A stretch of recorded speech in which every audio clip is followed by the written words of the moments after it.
of Christ. And so again, the Joshua that we see here in verses 22 through 28, who's calling the men of war and saying, hey, bring those kings here, and telling these guys, put your feet on their necks. This confident Joshua who are telling these men, don't be afraid, don't be dismayed. This is what God is going to do to everybody who fights against you, because the Lord fights for you. This strong, this confident Joshua, God's strength has been made perfect in Joshua's weakness. Because Joshua now understands that God is a God of his word, not just to Moses, but to him as well. Because there were things that Joshua had the opportunity to see God do, but God did those things through and for Moses. For us, we see God do great and mighty things in the lives of other people. We see God use other people in specific ways. And then when God speaks to us, sometimes we're hesitant to move, or we're, as Joshua was, we're looking, but we're kind of timid.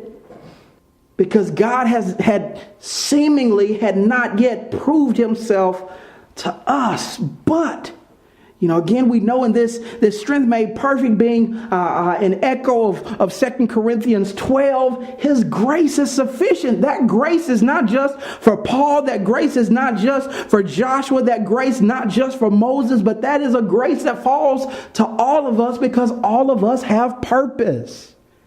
All of us have purpose. All of us have a promise attached to that purpose. And God gives grace. God gives us strength to use to operate in that purpose, or for you to operate in that purpose and in that promise.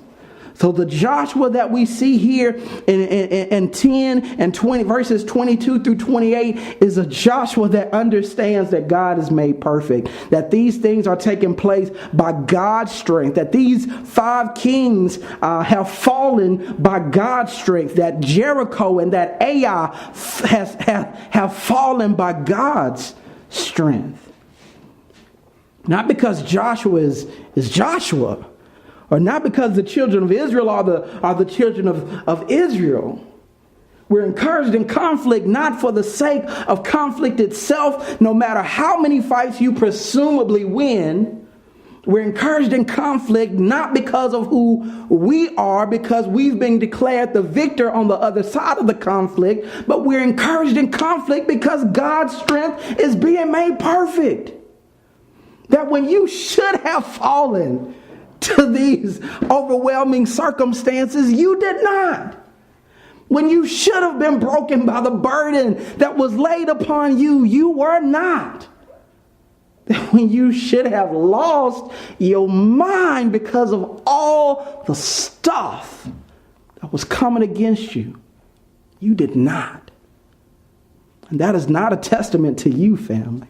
That is not a testament to me. That is a testament to God and to his grace, that he would multiply and demonstrate his strength to a people who are not strong. That he would pour out mercy to a people who were undeserving of mercy.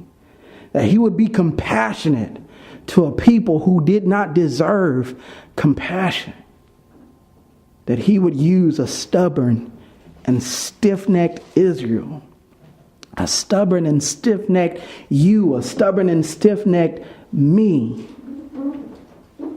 to declare his glory to the world, to make his name made great, to make his name glorious throughout all the earth. That he would use us to do that. That's God's strength being made perfect.